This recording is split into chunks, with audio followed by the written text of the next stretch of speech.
What we're trying to do is we have a really brilliant set of panelists, and I will quickly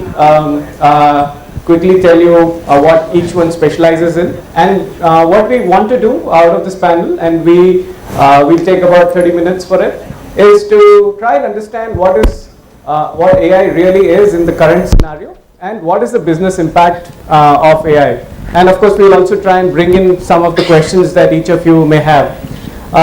So what we have here is we have somebody from the core technology areas from ABB. ABB, as you know, is a company that, unlike some of the startups, has been around for decades. We have someone from Microsoft, the key sponsor. He's a core techie, and we just beginning to understand each other. And we have somebody who invests in businesses to try and tell us whether AI is actually grounded or not. And of course, we have Shantanu, who will give us a good perspective on both business and products as they are. So I just want to quickly start by trying to understand what really is different right now. So we've all heard that AI is the big thing. Everybody tells us that. But is AI really the big thing? And if it is, why is it suddenly the big thing? So Shantanu, you want to go first, and then we'll get Akhil in on that. Sure. Can you hear me? The mic is audible? Okay. I used to teach, so even without a mic, I can make myself audible. So interesting question. The way I look at AI today, AI is equivalent of what I would call is a Cambrian explosion that happened about 540 million years back. In the world's oceans, more oxygen became available. Some genetic mutations happened, and there were a lot of other factors that came into combination, and we have had the largest generation of flora and fauna in the history of the planet that happened. And all of the systems and all of the animals filled out a niche. Right. That's what is happening today at the AI. What happened in the AI has been in existence in these 1950s, late 50s, early 60s. Parth can probably tell you the exact date. But what in the past 6-7 years, three things have happened. The catalysts. One is the storage and the compute cost has really plummeted. Second, some of the toolkits that were available only for scientists and that were not necessarily being used by common folks in the industry became available as a result of Google, Microsoft, Amazon, etc. And more recently, putting it across the public platforms. And the third, what happened was that the data that used to stay inside corporations suddenly became available in the form of public data. And that date for that, I would say roughly was 2011, when a company called Twitter started putting public tweet data on the fire hose and anyone could buy it. So the combination of those three things in the past 5-6 years has essentially given you the ability to collect vast amount of data, use the toolkits to process them, and do it cheaply. And as a result, what is happening is that just like the Cambrian explosion, lots of companies are going and solving niche problems and solving them well. So there are companies who are just looking at your picture of your retina and processing it to figure out if you have glaucoma. So you can detect that today without a doctor. There's a small company out of Bangalore that does that. There are people who are looking at how you interact with bots and trying to figure out how humans will interact with machines in the future. There are companies that are looking at mammograms and automatically trying to detect the early signals of cancer and so on and so off. Millions of applications are coming out now, and it's just the beginning. Interesting. So Parth, I think you had some specific view on this. We'd like to bring you in early and get your thoughts on this one. Thank you. So for me, AI became AI in 2009 when Yoshia Bengio published a paper on translation. Translation was there for last 60 years, but it requires hundreds of engineers to come up with the rule, code the rule, and then translate the model. And the accuracies used to be in 60s, 70s like this. But then came the deep learning, a DNN model which took 10 days to train, and it improved accuracy significantly. It improved the BLEU score value up to 7%. So imagine up to 60 years there were not any significant improvement, and then just one model in 10 days improved it to 7%. So I guess that actually started the AI revolution in real sense. Correct. So I think what the panel is in agreement is that we truly are in a space where AI is going to be the dominant force in the near future.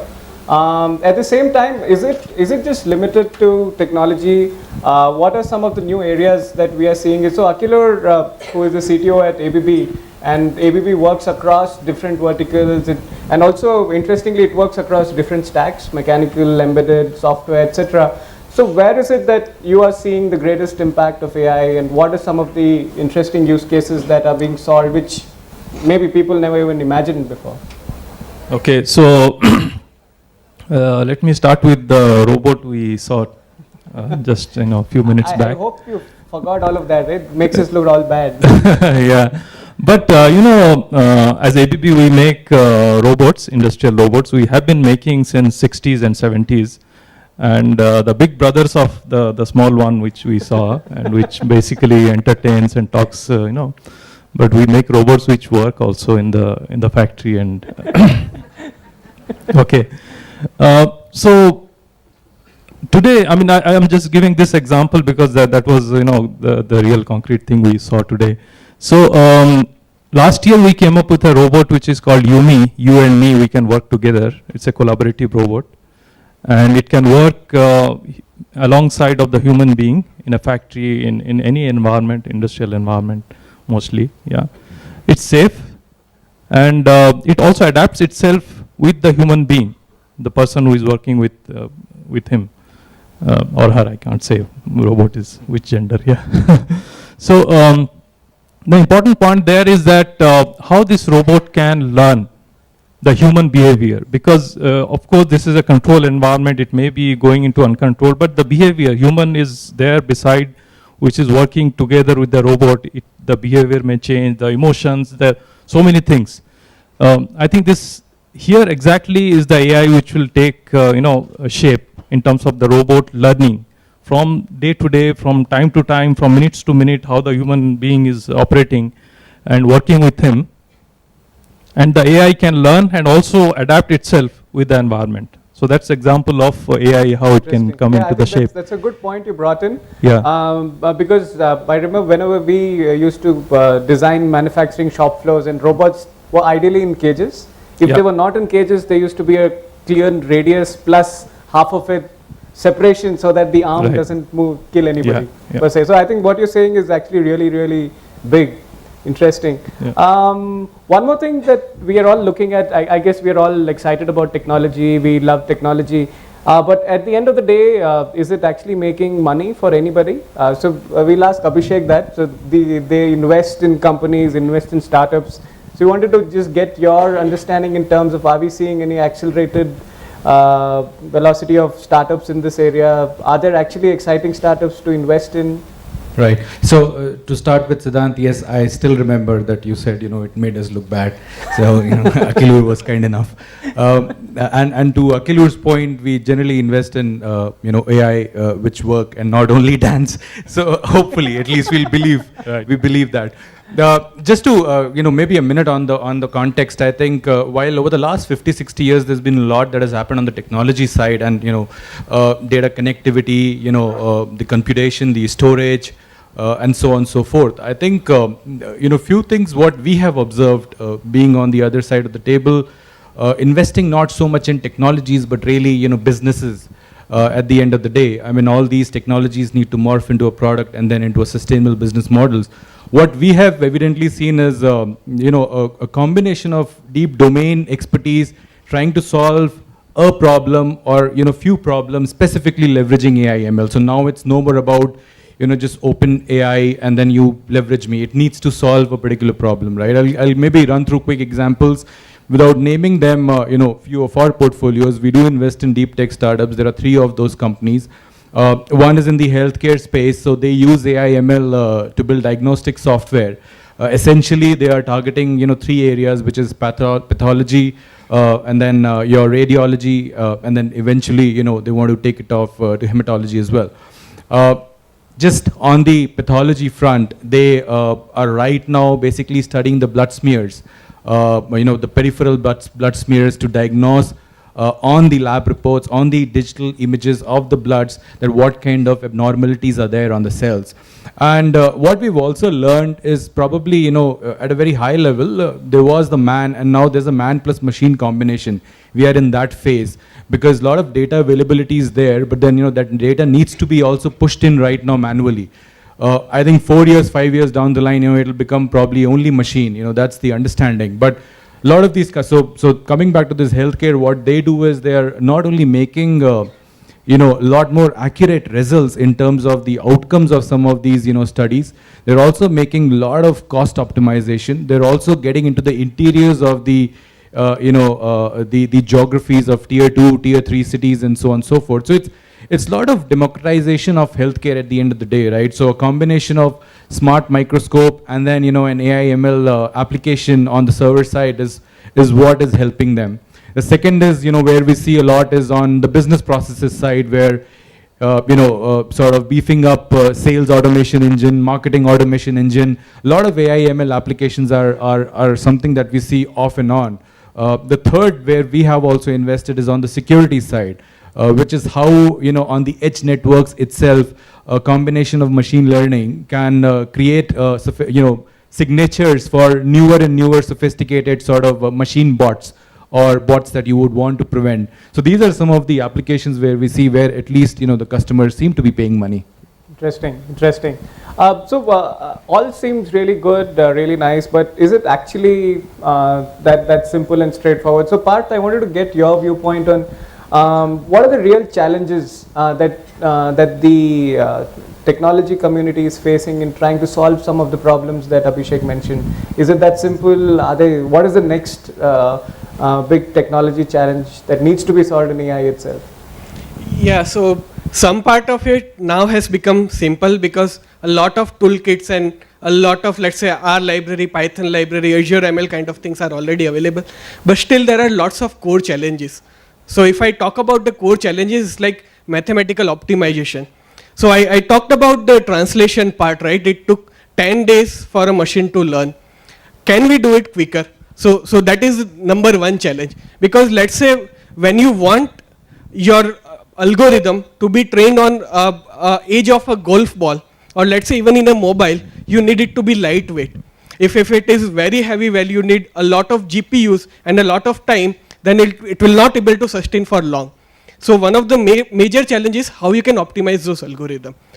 With optimization part, second part is transfer of learning. So let's say I'm building a model which looks at cardiology part of it. So look at how my heart works, how all the veins and everything is working. But let's say now I'm changing the problem. From cardiology I'm going to my eyes. But a lot of things, the fundamental still remains the same. So how can I transfer the learning that I have trained my model for so long on cardiology domain, how can I transfer that learning to eye? So that is the second major challenge that AI is going to face. These two challenges are on the technical side of it. If I look at the business side of it, the major challenge is to get to people know that what AI can do versus what AI cannot do. So if you look at the Gartner's hype cycle, right now AI ML is at the top peak of its hype cycle, which means that people wants to talk about AI, people wants to learn about AI, but they actually don't know what it can do or not do. We have seen a lot of examples in the past, from 3D printer to NLP to sentiment analysis, where there was a lot of hype, but it couldn't deliver. It couldn't deliver because people didn't know that what it can do versus what it cannot do.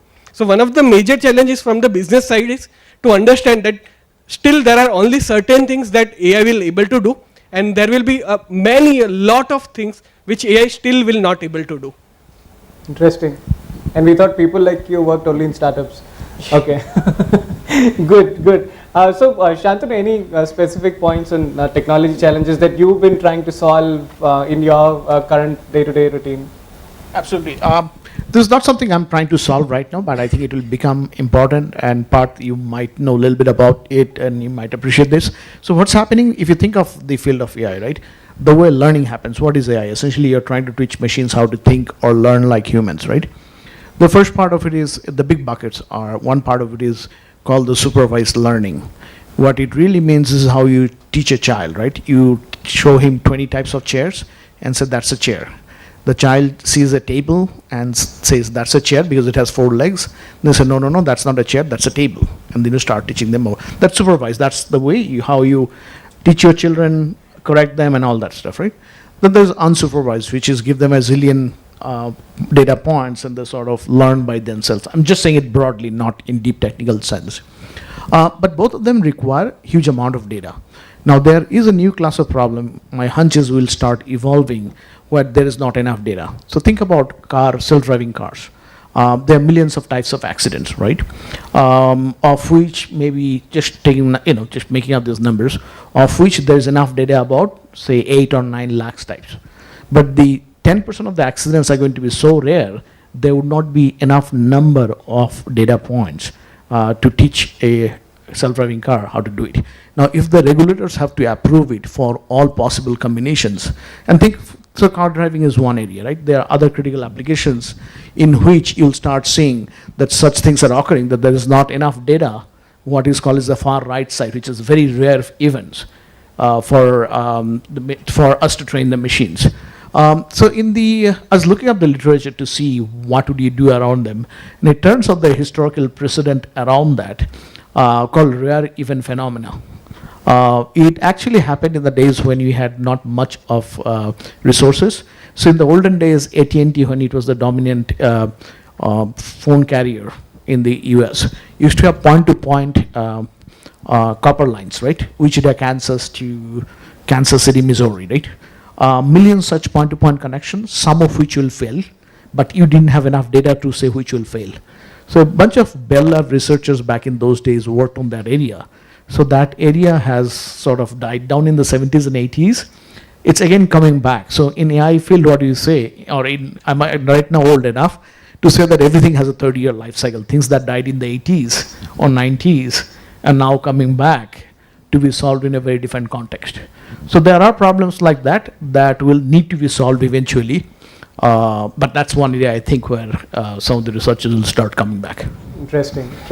So Akilur, you worked across different verticals, different products. So which areas do you see as the biggest challenge, both in terms of technology and maybe a different sense on the business side also?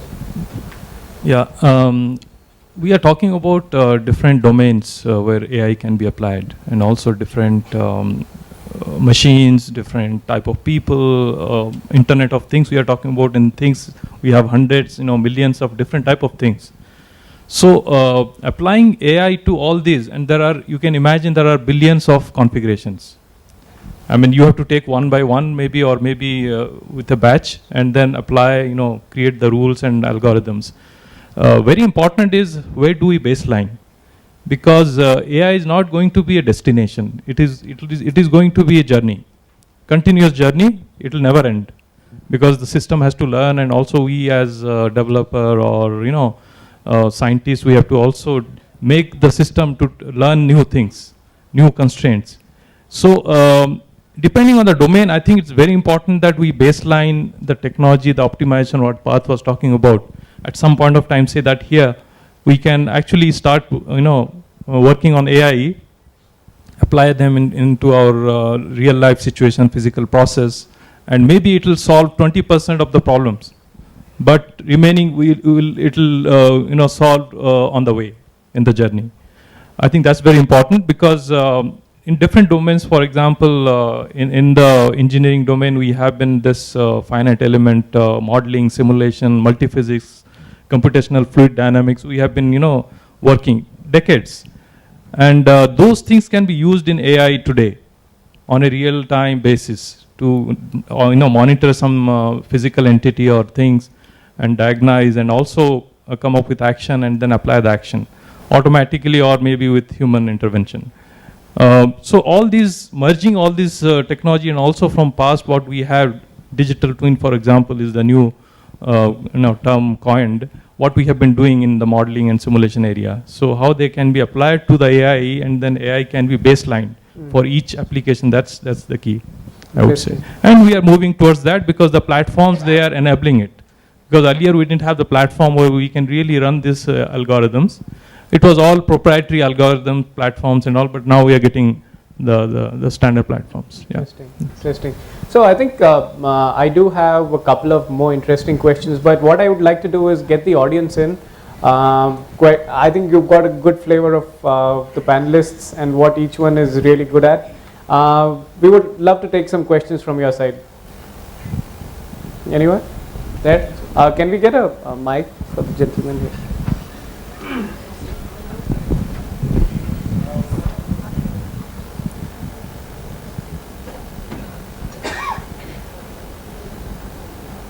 But we take some of the mics from here. Yeah. Take the mics here. I can keep two here. Okay.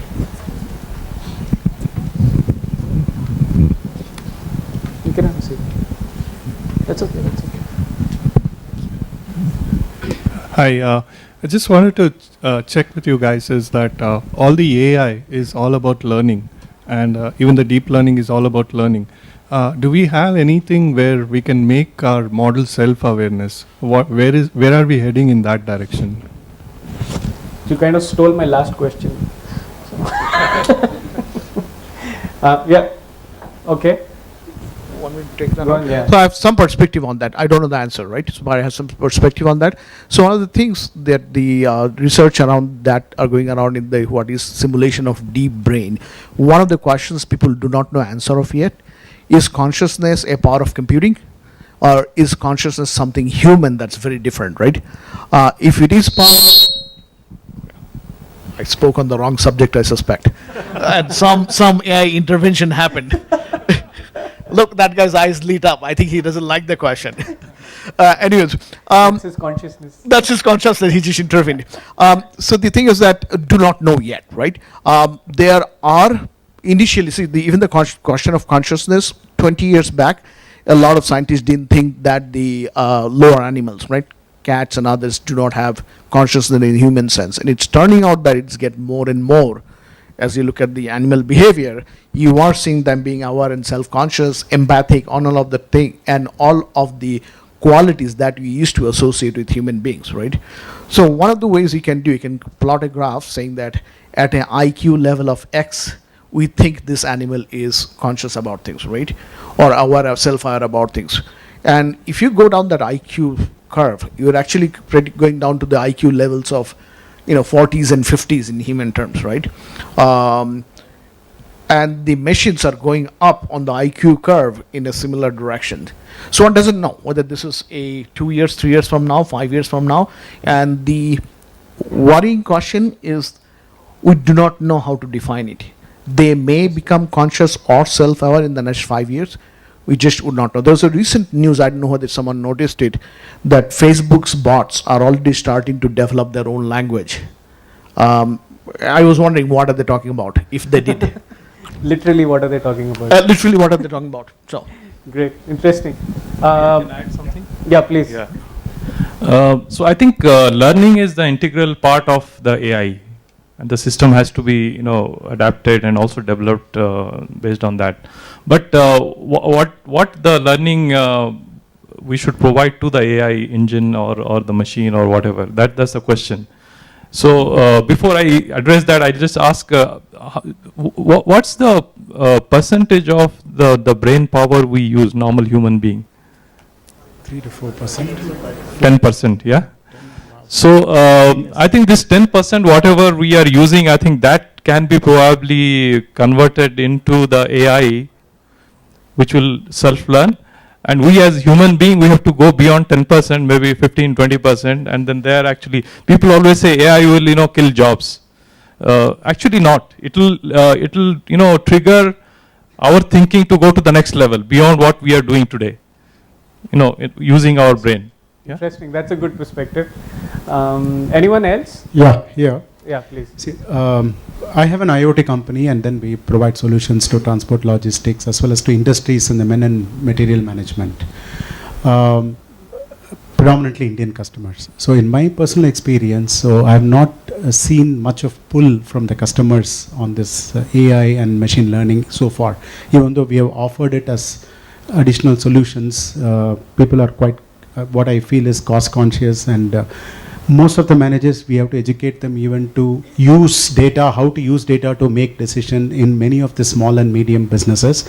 Of course, larger companies have got into using data to make decisions. Okay, so can you please share whatever use cases you've given in the beginning with this business? Yes, I appreciate in a global scenario, but can you just relate it to Good, an I think, Indian scenario, yeah. developing countries? I think please? that's the crux of our discussion, right? Yeah. Does it actually make business Yes. sense? And I think I'll have Abhishek take that, and he's also Sure. sold to some of the SMBs that you're targeting, so maybe he can give a contextual answer. Yeah, no, I think to be very honest, selling in general a piece of software to Indian customers has always been a nightmare. And when you take it to the middle stream SMEs, it becomes even more obnoxious. Right? So there have been use cases in my example where we used to sell and we actually sold the software, and the person actually bought it as well, but they didn't use it for the next 8 months, right? So I think there have been funny examples. Eventually, it boils down to the aspect of, I think a combination of a lot of these, which is while you're using this technology, but net as a business guy, what is the ROI that I get? The economics what global or the large companies generally play with are very different to what sort of a long tail / SMBs focus on, right? So intuitively, if you look at it, AI ideally should cut down your cost, because that's what's happening at our end. So we should pass on that efficiency to you as well. And which is where I think right now the man plus machine combination has not brought down the efficiency to that scale. That is one aspect that we also see as a challenge. The second is that, while it's easier to say man plus machine, you have to understand that there are a lot of backlashes that man also don't want to use it for various reasons. One is it spoils their current adoption or the workflow cycle. And the second is also, the fear of, hey, are they going to replace, like we were all scared, we won't be a part of panel discussions next year onwards because, they will have the, all these junkies taking our place. So I think those are legitimate queries. What we have seen is that, again, it's not something that is, unique.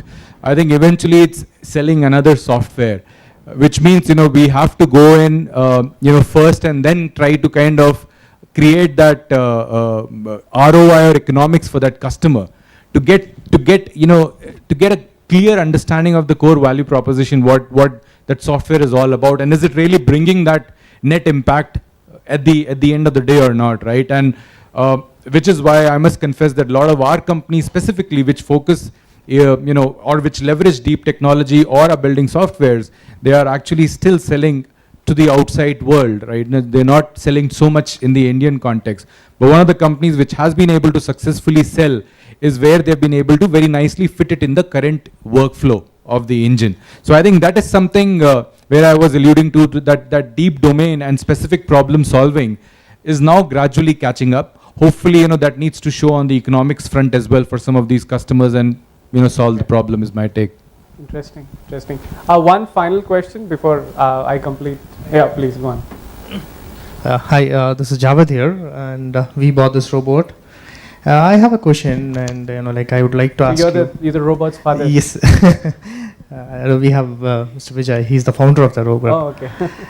And this we have deployed in banks, hospitals, and airports, a lot of places. It also helps the customers to resolve the problems. The world is now it's going towards the AI.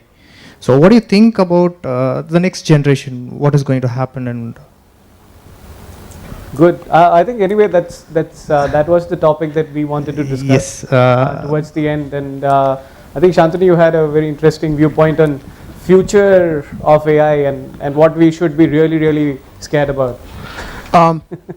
So let me understand the question first. Are you talking about what will happen to humans, what will happen to us, or what was the question? What will happen to machines? Okay. Is that what is the it was? Exactly. I can add on to this. It helps a lot of people. In the employment, you see it in a hospital, in a reception, it helps. In the bank, we have deployed in City Union Bank in Chennai. They're very happy with the robot. It helps. It resolves the half of the problem of the bank. Customer walk in with a lot of issues.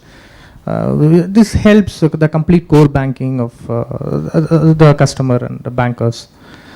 So like next generation, I think it's not going to take such a long time. So we are nearing it to the AI part. So Okay. So there are interesting that you brought it up. So there are two ways I'll try to get the answer. I'll try to tell you what I think is will happen in terms of how much data we are computing and what classes of data we are computing. Second part of the answer I'll give you is what do I think will happen as a result of that to the whole human-machine interaction, they taking our job or whatever, whatnot it may be, right? So we're at an interesting inflection point. Today we are, I'm go a little bit technical here. We are computing about, we're collecting about 2,500 hexabyte of data, right? Hexabyte is a very big number, rather than trying to define what exactly it is. It's like a very, very large number. A hexabyte is like, I think those of you missed the morning session, it's 90 years of HD video. I was about to say 100 years of HD video. That's one way to put it. Yeah. So a hexabyte is about 100 years of HD videos. So 25,000 hexabyte is what? Sorry, 2,500 hexabyte, 2,500 hexabyte is what you collect today. And it's mostly what is known as the human-to-machine data, which is you click on a ad on mobile phone, and that whatever Facebook is collecting data about what you clicked on, what time, what did you see before that, after that, all kinds of data, right? Or you make a purchase and someone is recording that purchase behavior and so on, right? The two other types of data that will become important in the next few years so I just talked about human to machine data. Second one is going to be machine to human data. What it means, a chatbot initiating a conversation on a website, chatting with you and figuring out how humans respond. So machine initiating a conversation and then collecting the responses, that data. Third one would be machine to machine conversation, which is what an example of it would be a sensor on a GE's engine in a flight to Kansas City, collecting information saying that this blade might fail, and therefore talking to the SAP system to order the blade, so the blade is there by the time the service time comes, right? So the estimate is anywhere between 25,000 to 100,000 hexabytes of data in the next 5 years, and most of it is going to be machine-to-machine data, right? So one of the areas of concern will be there will be not enough data scientists to go compute that. So a lot of it will be done by machines. The programs will be written by machines to analyze what the machines are talking about. So that's a scary world. You don't know what they'll do with that, right? Already, as I said, the Facebook's example was an interesting one. The other two areas are where humans will interact with machine, right? Human to machine and machine to human. I don't think, my personal gut feel is that I don't think they'll take away a very large number of jobs. They will replace a lot of jobs. So for example, there is a burger making machine that just got debuted in San Francisco last week. It can make 600 burgers every hour, far safer than humans, far more tastier, far more consistent, and so on.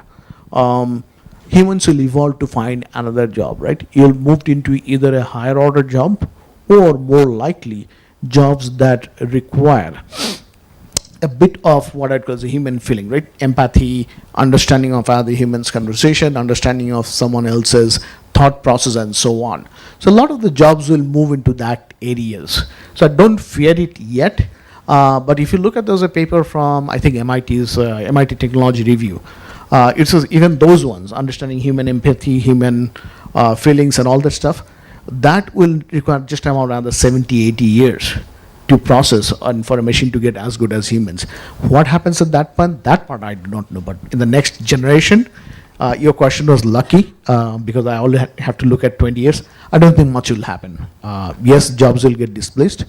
Yes, you will no longer be doing a lot of stuff that you do today, but it will be something different where you add a different kind of value. Interesting. So, yeah, please. Just add another. When we talk about jobs, we know that India. I'm just giving the example of Indian scenario. I think automation is going to increase, and it will help us because if you just imagine how many Indians who are working, they are actually overworking, 12 hours, 16 hours a day. In the organized sector and also unorganized sector, you see people are slogging. I mean, they don't have anything else than job, you know. I think it will improve the quality of life. We should look at the positive aspect of it. That it will also equalize that, okay, today people are working 16 hours. There are also people, they are not having any work. So that's very important. So I would say quality of life is one which will benefit out of this AI and automation. And quality of services, whatever we are going to do, either using robot or something, I think there we will get the predictable quality of service and also products in the manufacturing sector. So I think in India we don't have to worry about it. I think it will really bring us to the next level of quality of life. You know, the way Western world, you know, they are having.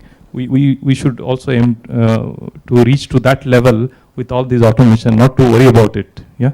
Correct. And it will enhance. Yeah. And always about artificial intelligence, people say that it will take away jobs. But one thing we must realize is that, like you spoke about developed worlds, right? So in most of the developed countries, especially Europe, people don't always work because the minimum support that they get does not qualify to work. So the overall thesis that everybody needs to work is no longer going to hold true in the next few years, and that's I think what you were alluding to, that few people, brighter minds, do more work than the collective population together.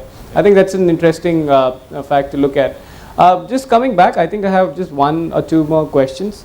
One of the things that I wanted to ask you is, if you look at technology, you spoke about some of the challenges, but in the future, what is it that you really see happening? So for example, we saw Google just give away all the algorithms on TensorFlow and making artificial intelligence accessible to the whole community. I mean, we saw a Chinese farmer sorting out cucumbers using TensorFlow. In the future, what are these other disruptive things that you think will happen? We spoke about the perfect storm coming in, the Cambrian effect, but what else can add? So we spoke about 3 cogs. Could there be 4, 5? So if we look at it, right now there are a lot of verticals in which this kind of deep learning or machine learning kind of innovation is happening.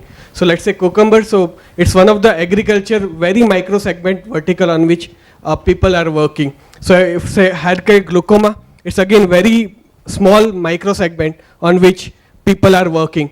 So what next is going to happen is that people will suddenly start working on entire vertical. So let's say healthcare is vertical and AI will start to solve the entire vertical like that. And once that is done, then there will be one horizontal.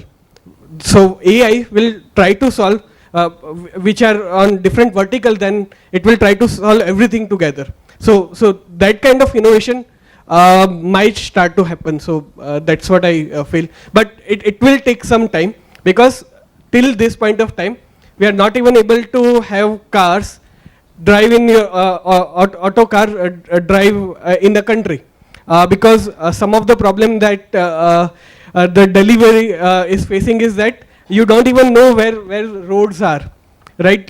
In India, so if you look at Dharavi, there are places where Google Maps even don't know that there is a way to go over there, and the problem like these are still pertaining in India or even in US or even in Europe. So this will take time, but yeah, this would be the end goal of AI. So interesting. So speak about basic problems that need to be solved before we reach there, and you were speaking about how you're trying to map the Dharavi roads. So I think that's interesting. So overall, I think we don't have too much time left. I think we've had a very interesting session today. One of the key takeaways from me is that number one, we were trying to ask whether AI is real or not. The answer is yes, of course it is real. There are some real problems being solved, and for all of you who are either looking to invest or start your own company in AI, yes, there are clear business problems that are there in the world, and especially in India, which you can definitely look to solve. But then again, it's not that simple. Only if you have brilliant people like Parth can you kind of try and succeed. So overall, I think it's a brilliant future for all of us. And I also liked what Shantanu said, that for at least the next 70 years, we don't need to fear for ourselves.